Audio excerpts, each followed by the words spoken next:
I stared at Chris's still body, numb with shock and grief. The heart monitor's flat line echoed through the room, a cruel reminder that the man I loved was gone forever. Just then, the door burst open. Emily stormed in, her face contorted with rage. "You think you can pretend to care for me now after everything you've done?" Her accusation felt like a slap in the face. I opened my mouth to respond, but what could I say? Our relationship had been strained for years, ever since I married her father. "I'm not your real mother, and I never will be," I stated, my voice trembling. It was a harsh truth, but one we both knew deep down. Emily sneered. "Don't act so innocent. You manipulated my dad from the start, worming your way into our lives. And for what? His money?" "That's not true," I protested, though a part of me wondered if she was right. Had I been blinded by Chris's wealth and status? No, I loved him, didn't I? "Save it," Emily spat. "I'm going to make sure you don't get a single cent. You're nothing without him." Her words cut deep, reigniting every insecurity and doubt I'd harbored over the years. As she stormed out, I sank into the chair beside Chris's bed, burying my face in my hands as sobs racked my body. How had things gone so wrong? When Chris and I first met, I'd been drawn to his kindness, his warmth.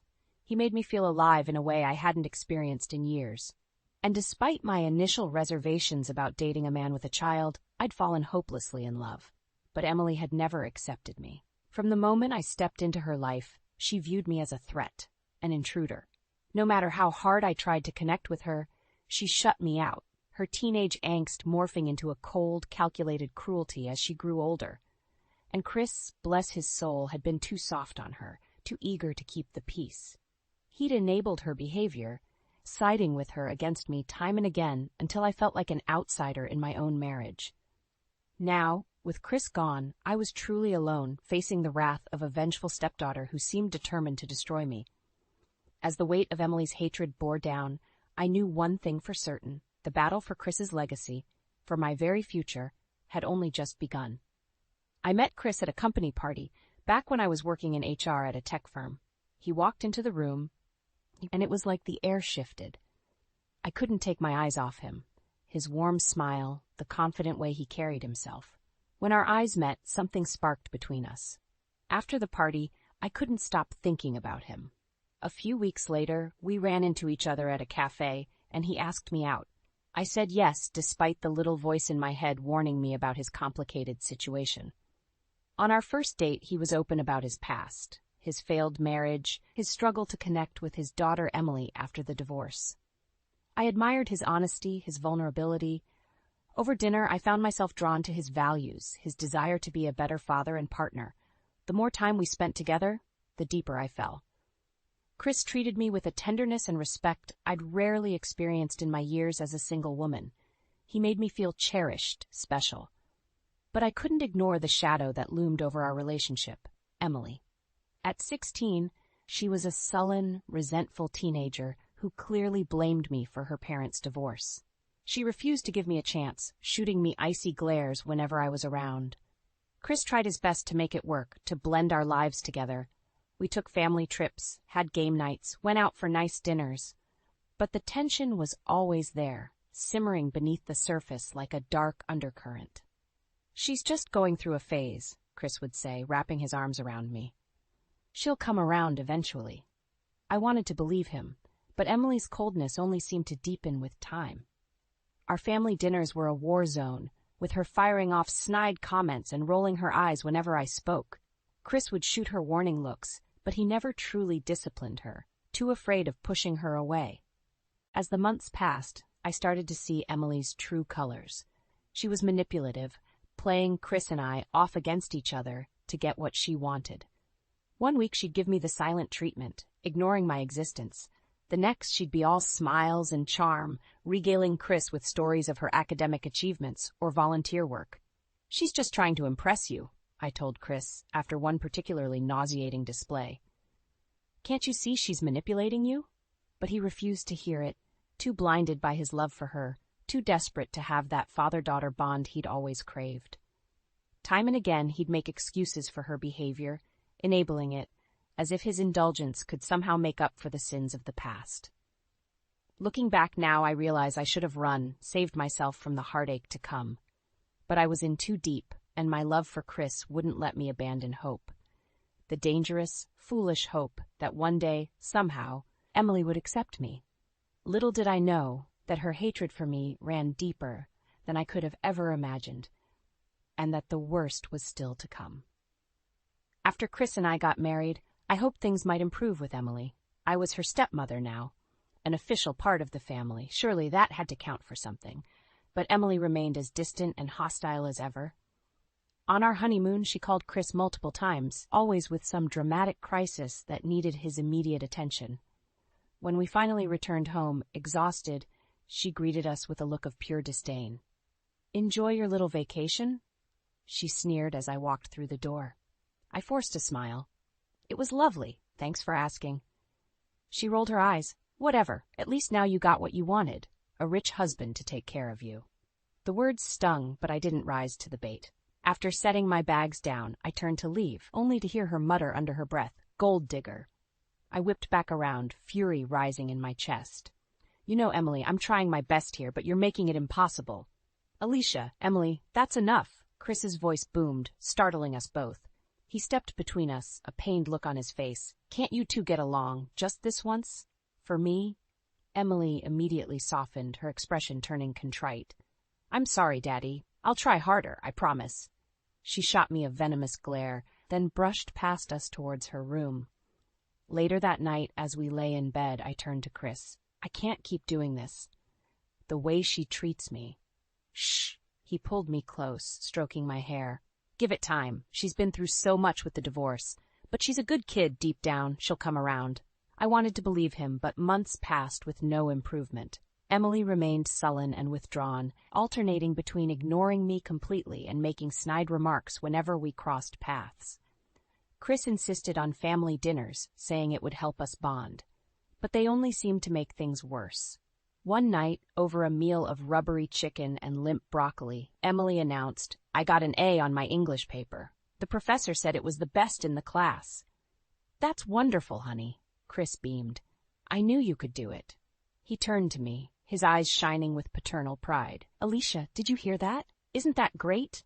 I forced a smile. "Yes, that's really impressive, Emily. Well done." She narrowed her eyes at me, nostrils flaring, as if my praise was deeply offensive.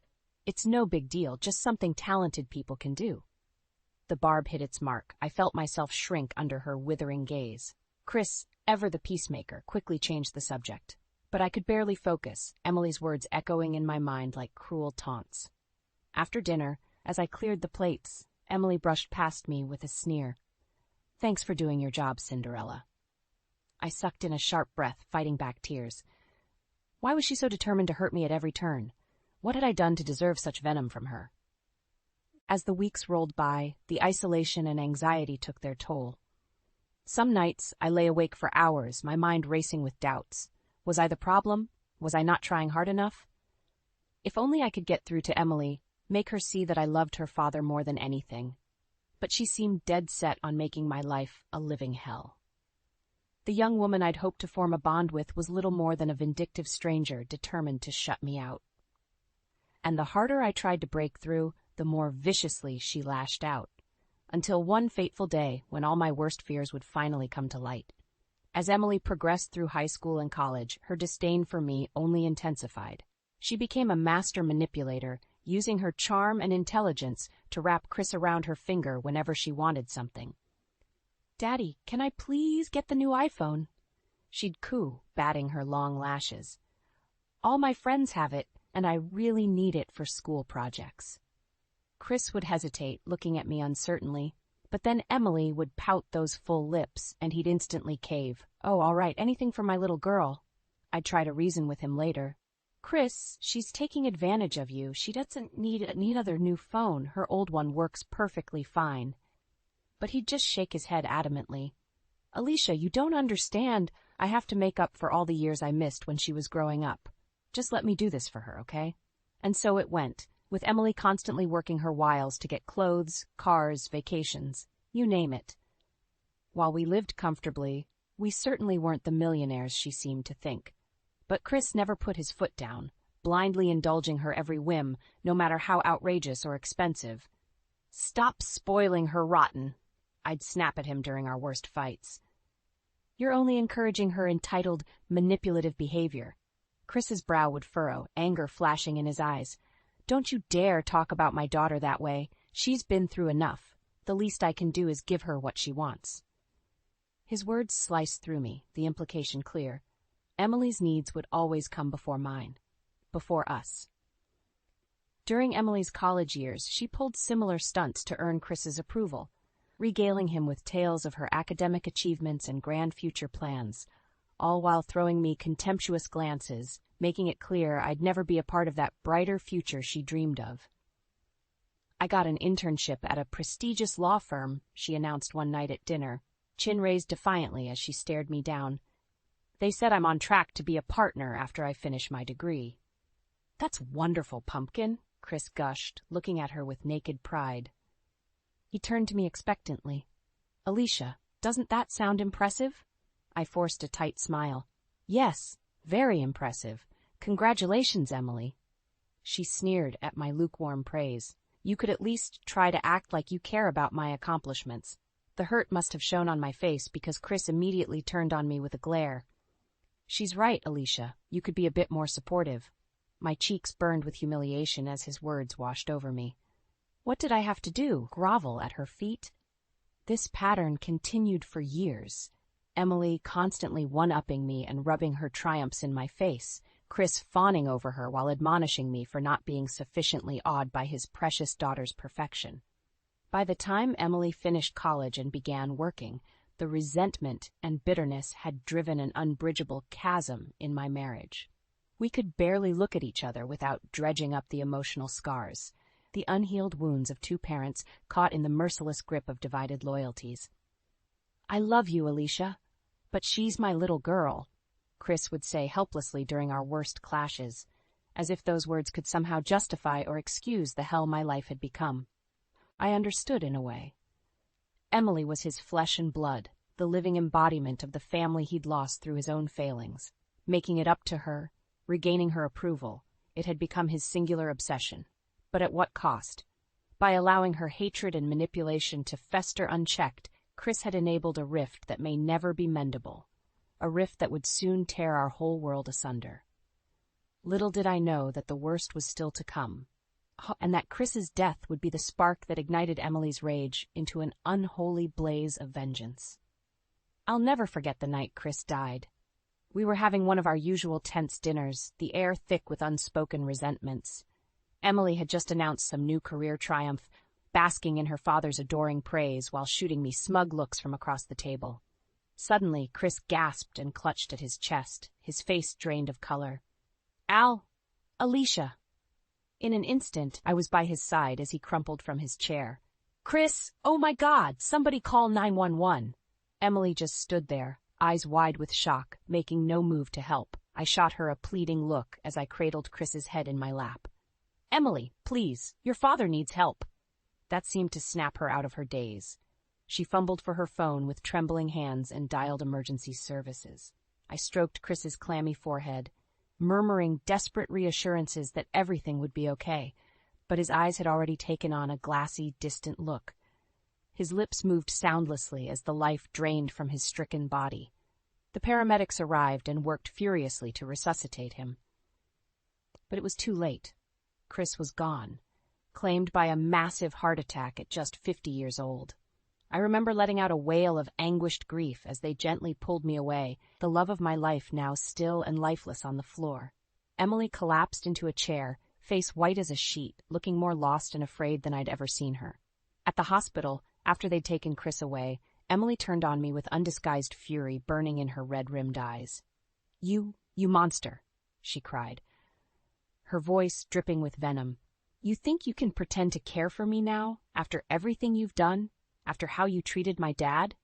I recoiled, struck by the naked hatred radiating from her slight frame. Emily, what are you talking about? I loved your father with all my heart. Don't give me that crap. She jabbed a finger at my chest, her whole body trembling with rage. You manipulated him from the start, wormed your way into our lives to get your hands on his money. Tears stung my eyes as her vicious words cut deep. That's not true at all. Chris and I... Save it, she spat. I'm going to make sure you don't get a single cent from him. You're nothing now that he's gone." A lump formed in my throat as the weight of her threat hit me. Oh, God, with Chris deceased, what would happen to me? To my whole life? The next few days were a blur of funeral arrangements and grieving relatives. Emily was cold and distant, refusing to so much as look at me. I felt like a pariah in my own life, the outsider once more. Then came the reading of the will. We gathered at the lawyer's office, Emily shooting me hateful glares from across the room. When the attorney opened the sealed documents, a hush fell over us all. "To my beloved wife Alicia," the lawyer read solemnly, "I leave the majority of my assets and holdings, including the house, investments, and—" "No!" Emily screeched, leaping to her feet. All eyes turned to her as she stabbed an accusing finger at me. "She manipulated him. That money is rightfully mine." I shrank in my seat, bracing for the onslaught as Emily's eruption of fury washed over me in waves. The lawyer tried to interject, but she was unstoppable, years of pent-up hatred and resentment finally unleashed. "You're going to pay for this?" she hissed, her chest heaving. "If it's the last thing I do, I'll make you suffer for what you've done to my family. You hear me? You're going to wish you never laid eyes on us." As a deathly silence descended, I knew with sinking dread that Emily's vicious threat was just the beginning. The battle lines had been drawn, and I was about to find myself in the fight of my life. Emily's meltdown at the reading of Chris's will was just the beginning of her crusade against me. In the days that followed, she launched into a relentless campaign of harassment and intimidation. "That money should be mine," she'd scream whenever she saw me. "You manipulated my dad into cutting me out." Her angry accusations followed me everywhere, the grocery store, the gym, even taking out the trash. She seemed determined to make my life a living hell at every turn. One afternoon, I arrived home from running errands to find her camped out on my front porch, eyes blazing with fury. "There you are, you lying, gold-digging witch," she spat as I approached. "Did you really think you could just take everything from me like that?" I sighed wearily. "Emily, please. Your father wanted me taken care of after he was gone. That's all this is." "Bullshit!" She shot to her feet, fists clenched. "I know you poisoned his mind against me over the years, turned him against his own flesh and blood." "That's not true at all," I said, struggling to keep my voice even. "I never tried to come between you two. Chris loved you more than anything." Emily barked a harsh laugh. "Yeah, and look where that got him, dead before his time, while you swooped in like a vulture to pick over the remains." The cruel words lanced through me like daggers. I blinked back tears, suddenly regretting my fruitless attempts to reason with her. "Just go, Emily," I said quietly, "before one of us says something we can't take back." For a beat, her face contorted in an almost feral snarl. Then, without warning, she lunged at me, hands outstretched like talons. I gasped and stumbled back as she made a grab for my hair, her long nails raking my cheek. "You evil, manipulative bitch." Instinctively, I shoved her away, sending her staggering backwards. She caught her balance, and we stared at each other, chests heaving, an unspoken line crossed. Emily's expression morphed into a vicious leer. "Don't think this is over. Not by a long shot. I'm going to destroy you. Do you hear me? Destroy. You." With that, she whirled and stormed off, leaving me shaken and nursing the welt already forming on my face. Over the next few weeks, the attacks escalated from the verbal to the undeniably criminal. My car tires were slashed repeatedly. Nasty, obscene graffiti was spray-painted across my garage door. Even a brick came crashing through my front window one night, narrowly missing my head. I went to the authorities, but they could do little without catching Emily in the act. She was careful to leave no fingerprints or witnesses, her bright future as a hotshot lawyer always at the forefront of her calculated attacks. "Please, you have to do something," I begged the detective assigned to my case. "She's unhinged, a complete danger to herself and others." The gruff officer just shrugged, unmoved. "Look, lady, I get that you're going through a tough time, but without hard evidence, there's not much we can do about a family dispute over some money." My protests fell on deaf ears. Emily had me cornered, and she knew it. The assaults just kept coming. Vile letters filled with threats and accusations, scratches along the sides of my car, and that malicious presence always lurking. I became afraid to leave my own home, jumping at every sudden noise or movement. The stress and fear were taking a heavy toll, both emotionally and physically. Some nights, I lay awake for hours, haunted by memories of Chris's warm smile and gentle touch, things I'd likely never experience again. That's when I realized with sinking dread that Emily's revenge went far deeper than mere money or inheritance. This was about stripping me of everything: my home, my safety, my very identity as Chris's wife, until I had nothing left but the torment of her hatred bearing down like a crushing weight. Something had to be done. I couldn't go on living like this, a prisoner in my own life. It was time to fight back, no matter how ugly or painful it became. Little did I know that confronting Emily's cruelty head-on would blow the lid off an even darker, more disturbing truth, and set me on a collision course from which there could be no return. I realized Emily's vendetta against me went far deeper than just jealousy or resentment over the inheritance. There was a twisted, almost pathological hatred burning within her, fueled by years of manipulation and deceit. The truth began to unravel when I was going through some old storage boxes and came across Chris's laptop from a few years back. On a whim, I booted it up and started browsing through his files, my heart aching at every photo and document reminding me of happier times. That's when I stumbled across a folder simply labeled Emily. My breath caught in my throat as I opened it and began reading through the contents: emails, text messages, even voice recordings spanning years. Evidence of Emily's ongoing lies, sabotage, and efforts to undermine my relationship with Chris. It was all there in sickening detail. Fake emergencies and crises designed to pull Chris away from me. Exaggerated stories about me mistreating or neglecting her, voiced through teary phone calls pleading for her daddy's comfort and support. Even admissions from Emily about seeing a therapist for anger issues aimed at deliberately alienating me from the family. My blood boiled as I absorbed the damning messages one by one. So many of our marital problems, the endless fights and heartache, could be traced directly back to Emily's calculated machinations over the years. The vicious, remorseless depths she had sunk to in order to maintain her vice-like grip over Chris. When I finished reading through it all, I sat in stunned silence, tears of rage streaming down my cheeks. This whole time she had been gaslighting not just me, but her own father as well, playing us both like finely tuned instruments in her twisted campaign of sociopathic jealousy. That night, when Emily came barging into my home yet again to hurl more vile accusations, I was ready. I grabbed her by the wrist as she advanced, spinning her around and slamming her against the wall. "Let go of me," she snarled, struggling against my grip. "I'll have you arrested for assault." "Shut up and listen for once," I growled through gritted teeth. "I know what you've been doing all these years, you manipulative little monster." Her eyes went wide, jaw-dropping in an almost comical display of shock. What are you talking about?" Rather than explain, I released her and retrieved Chris's laptop from the other room, pulling up the file folder I'd uncovered earlier.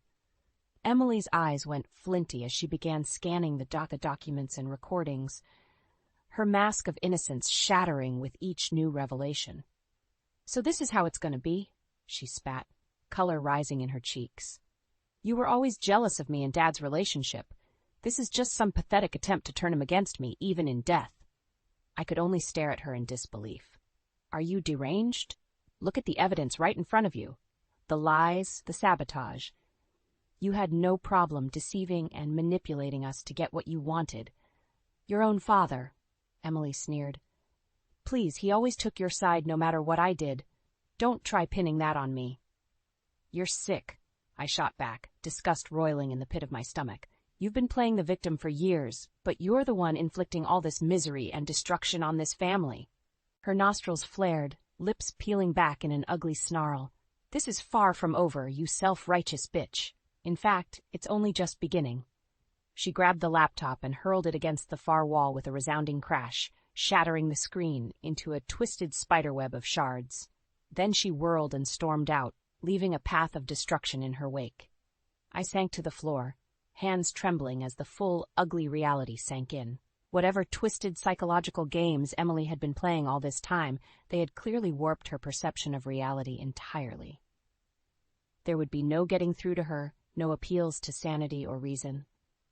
I was well and truly trapped in her vengeful crusade. And as the ominous weight of her final threat hovered over me, I knew this was only the opening salvo of a war that could ultimately consume us both. After my confrontation with Emily and the chilling discovery of her years-long deception, I knew I had to take a stand once and for all. Her vindictive crusade had spiraled completely out of control.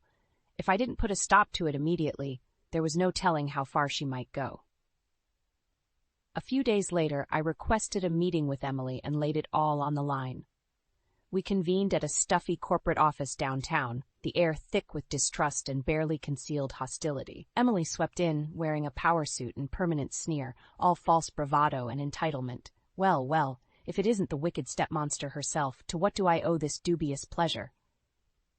I squared my shoulders, mustering every ounce of resolve. Cut the act, Emily. We're done playing games here. Oh? She arched an immaculately groomed eyebrow. Is that so? Because from where I'm sitting, you're the one who needs to quit while you're behind. Jaw clenched. I slid a thick manila envelope across the table towards her. I have ironclad proof of your years of manipulation and sabotage. The lies, the fake emergencies, even admitting to therapy explicitly designed to alienate me from your father.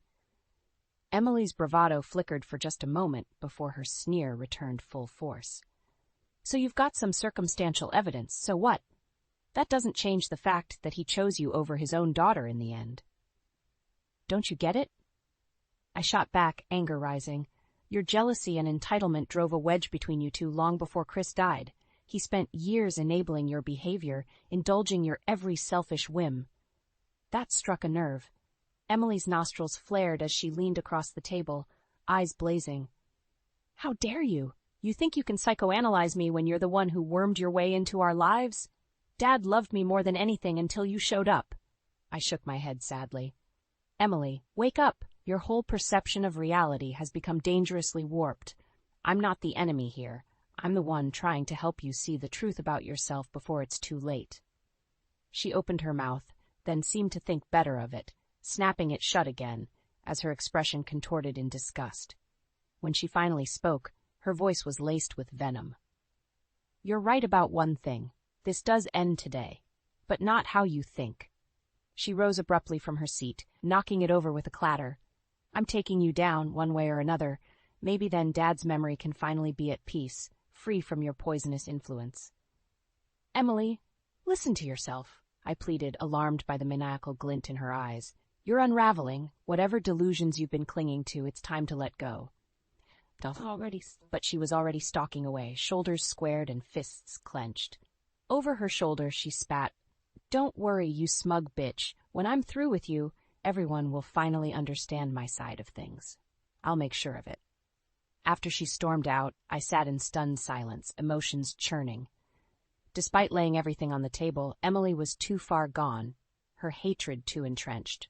There would be no reasoning with her, no bringing her back from the brink of her self-destructive obsession. In that moment, I made a difficult choice. For my own safety and sanity, I would have to cut Emily out of my life completely.